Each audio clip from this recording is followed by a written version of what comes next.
em um encontro com empresários nesta segunda-feira, o ministro da Justiça, Ricardo Lewandowski, afirmou que a criação das audiências de custódia foi um avanço, pois antes delas, eu vou abrir aspas, inclusive, para a fala do ministro, muita gente que não precisava ser presa estava sendo detida. Na ocasião, o magistrado celebrou o fato de que cerca de 50% de pessoas presas em flagrante são postas em liberdade sob medidas cautelares, até a conclusão de seus julgamentos. Essa declaração foi repudiada por parlamentares como Kim Kataguiri, que disse em suas redes sociais, vou abrir aspas para ele, tem um monte de bandido preso em flagrante, depois solto, cometendo mais crimes e o fato está sendo comemorado. É para fazer o brasileiro de palhaço mesmo. Fecho aspas, declaração do deputado federal Kim Kataguiri. Vamos gerar com os nossos comentaristas?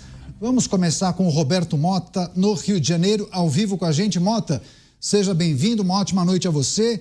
Segundo o Ricardo Lewandowski, as audiências de custódia são um avanço, porque antes delas, muita gente estava sendo detida sem necessidade. Primeiro, concorda com essa afirmação e o que é preciso trazer para a gente refletir? Caniato, o grande economista e pensador Thomas Sowell fala muito sobre os ungidos. No caso da segurança pública, os ungidos são pessoas que nunca fizeram uma prisão, nunca fizeram uma investigação, muitas vezes nunca seguraram em uma arma, nunca tiveram que tomar uma decisão de vida ou morte em segundos, mas querem ensinar a polícia como ela deve trabalhar. Boa noite para você, seja bem-vindo, Dávila. Boa noite aos meus colegas de bancada e boa noite à nossa audiência. No Brasil, pelos números que eu tenho, a taxa de solução de assaltos é de 2%. Isso significa que um assaltante no Brasil tem 98% de chances de sucesso. No Brasil, morrem 40 mil pessoas assassinadas todos os anos. Desses crimes, apenas 8% são solucionados. E aí a gente escuta uma declaração como essa. Eu ouvi que em torno de 50% das pessoas presas em flagrante são liberadas. Inicialmente, Caniato, eu achei que era uma reclamação, porque a afirmação partiu de um ministro, mas depois eu percebi que ele achava isso uma coisa positiva. Metade dos criminosos presos pela polícia são soltos 24 horas depois. Como é que um país pode dar certo dessa forma? Também com a gente, Luiz Felipe Dávila, aqui no estúdio da Jovem Pan News em São Paulo. Dávila, seja muito bem-vindo, uma ótima noite a você. Tradicionalmente, a gente acompanha o Dávila no 13 em 1, hoje com a gente aqui no estúdio em São Paulo. Muito obrigado pela participação. Queria pedir sua análise em relação a essa manifestação do ministro. Há muitas pessoas que não concordam com ele, né? Eu sou um deles. Mas primeiro, boa noite, Daniel Caniato, boa noite, Mota e Beraldo, que bom participar desse Pingo nos Is com esse time de craques. Bom, eu vou complementar o que o Mota falou. O Brasil tem um dos piores indicadores de elucidação de crime. Apenas 1 em cada 3 crimes cometidos são esclarecidos. Isso mostra que num ranking que existe mundial, o Brasil está lá nas últimas posições. E isso passa necessariamente a imagem para a população de impunidade. O que é a impunidade? É a polícia prende e a justiça solta. Portanto, quando o ministro da Justiça comemora mais um absurdo, que é manter pessoas que cometeram crimes soltas, e deixa a população mais irada, e com razão, porque se nós quisermos combater o crime, precisamos combater a impunidade. E precisamos ter indicadores de esclarecimento de homicídio para que o Brasil saia dessa marca vergonhosa de um dos piores países do mundo na sua capacidade de esclarecer homicídios. Está na hora da justiça fazer justiça e não a justiça ser este grande cabide que encobre a impunidade. Muitas manifestações após essa declaração do ministro da Justiça e Segurança Pública, Ricardo Lewandowski, também com a gente ao vivo. Cristiano Beraldo. Beraldo, bem-vindo, ótima noite a você. Suas considerações. Péssima noite, Caniato. Começamos muito mal esses pingos nos is falando de um absurdo como esse proferido pelo ministro da Justiça e Segurança Pública. Mas boa noite a você, Boa noite ao Dávila, bem-vindo. Boa noite ao Mota e à nossa querida audiência. Esse é o programa onde a gente trata desses assuntos da forma que ele precisa ser tratado. Aqui a gente não vai ficar colocando flores aonde só merece lágrima. E é exatamente isso, porque eu fico pensando o que passa na cabeça da nossa audiência, das pessoas que trabalham, levam as suas vidas de forma séria, se preocupam com as suas famílias, se sentem vítimas de uma dinâmica social em que as pessoas de bem são permanentemente feitas reféns da criminalidade. Todo mundo sai às ruas com medo, preocupado, olhando para os lados, tira o relógio, esconde a bolsa, não fala no celular, não usa o sapato caro. Veja a cena que aconteceu esse final de semana em São Paulo. O empresário foi assaltado e, num ato impensado, tocou o seu carro para cima do motoqueiro que roubou seu relógio e bateu com o carro num poste. Teve um prejuízo muito maior do que o valor do relógio, mas isso mostra como o sangue do brasileiro está fervendo. E aí vem essa declaração oficial. Olha, metade das pessoas presas em flagrante, não é presa por acaso, não é, olha, parece que ouviu dizer, não, presa em flagrante, metade dessas pessoas vão embora. Como é que fica a cara da vítima? Como é que fica a nossa cara? Ficamos nós, com o nosso nariz de palhaço, cabeça baixa, e a gente é que vai para casa se esconder atrás de grades, atrás de muros, se proteger da forma que pudermos, porque o Brasil de hoje é deles, não é nosso, não. Pois é, Mota, a gente ainda vai continuar nesse assunto, porque tem muitas manifestações a respeito dessa declaração de Ricardo Lewandowski. É importante a gente lembrar para a nossa audiência, e você, melhor do que ninguém, sabe disso, porque acompanha esses debates há tanto tempo, há muitos militantes dos direitos humanos que enaltecem e batem palmas para esse dispositivo das audiências de custódia. Agora, a gente tem observado que muitos integrantes das forças de segurança pública, as polícias espalhadas por todo o Brasil, dizem que acabam enxugando gelo. Prendem, o camarada na audiência de custódia acaba recebendo autorização para voltar para as ruas. Que tipo de análise é preciso ser feito em relação também a essa defesa que é feita pelos militantes dos direitos humanos, hein, Mota? Essa é uma pauta ideológica, Caniato.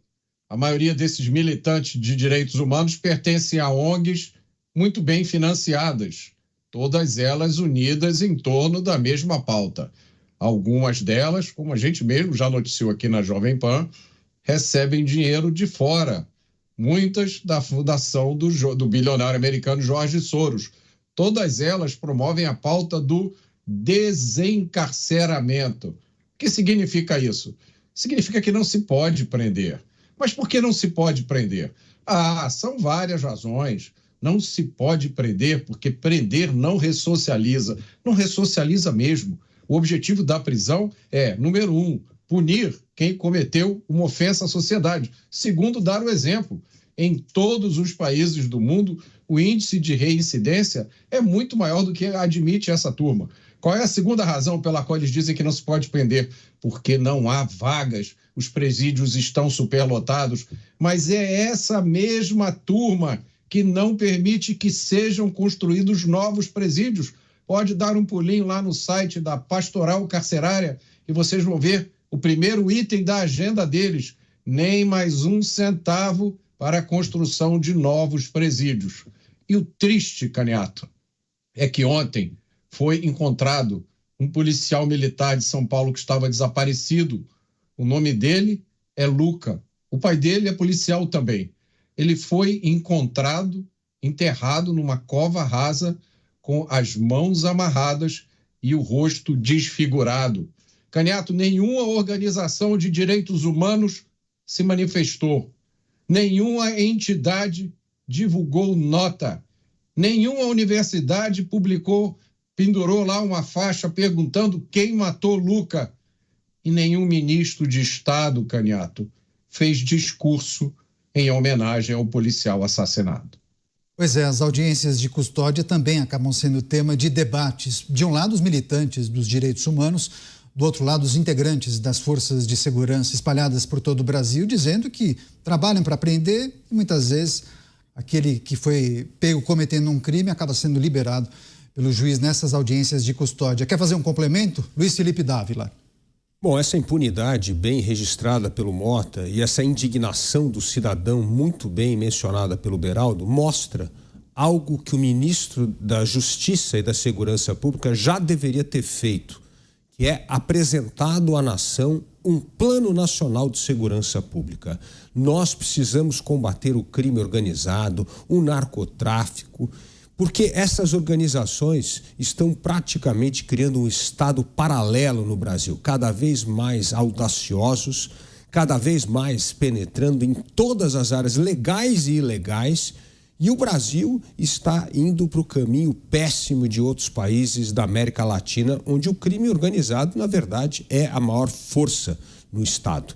Portanto, é inacreditável que o ministro da Segurança Pública e da Justiça até agora não apresentou absolutamente nada de concreto para desmantelar o crime organizado, o narcotráfico no Brasil.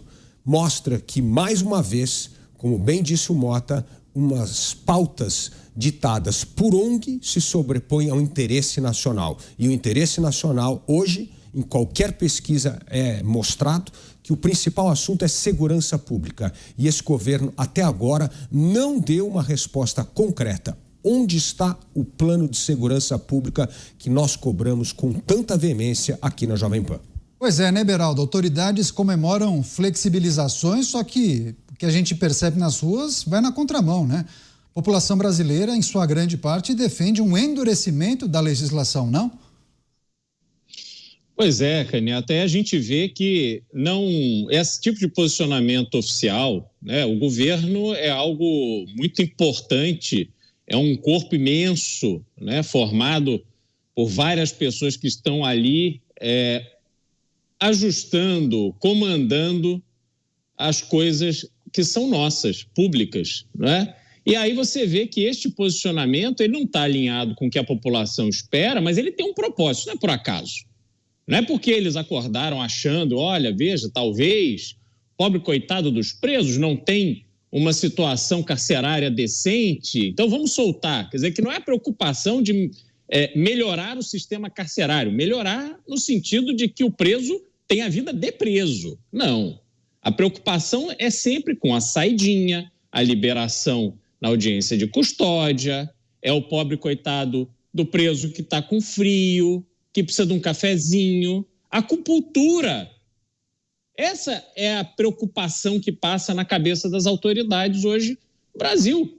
E aí, vocês falaram sobre direitos humanos, e, Caneta, eu pergunto, no que prender alguém que comete um crime vai contra os direitos humanos?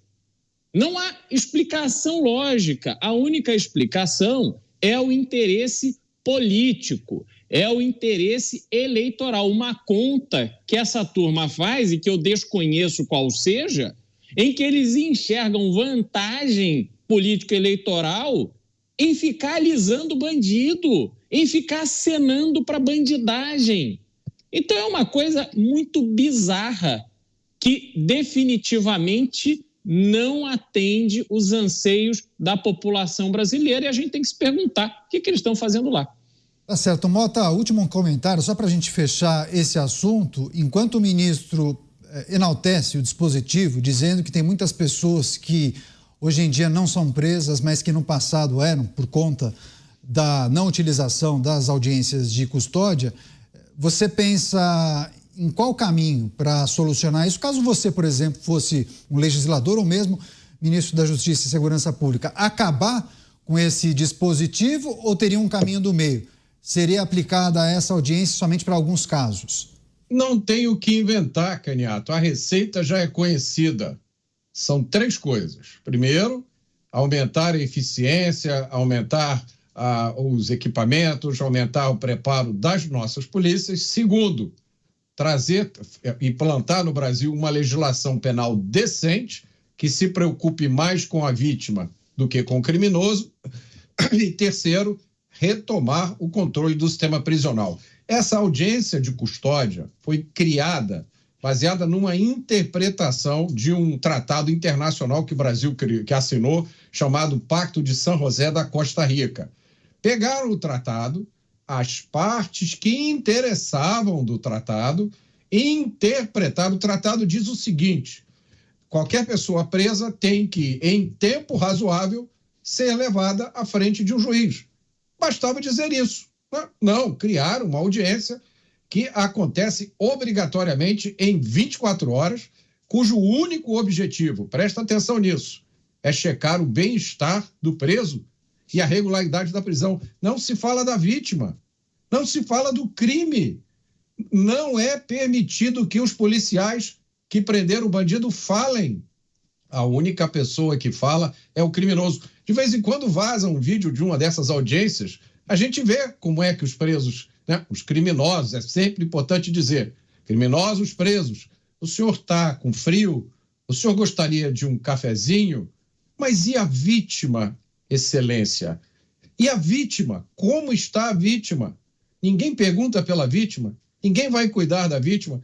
Então, Caniato, esse pacto de São José da Costa Rica, ele também diz que todo cidadão tem direito à segurança, tem direito à preservação da sua propriedade. Essa parte do tratado eles esqueceram.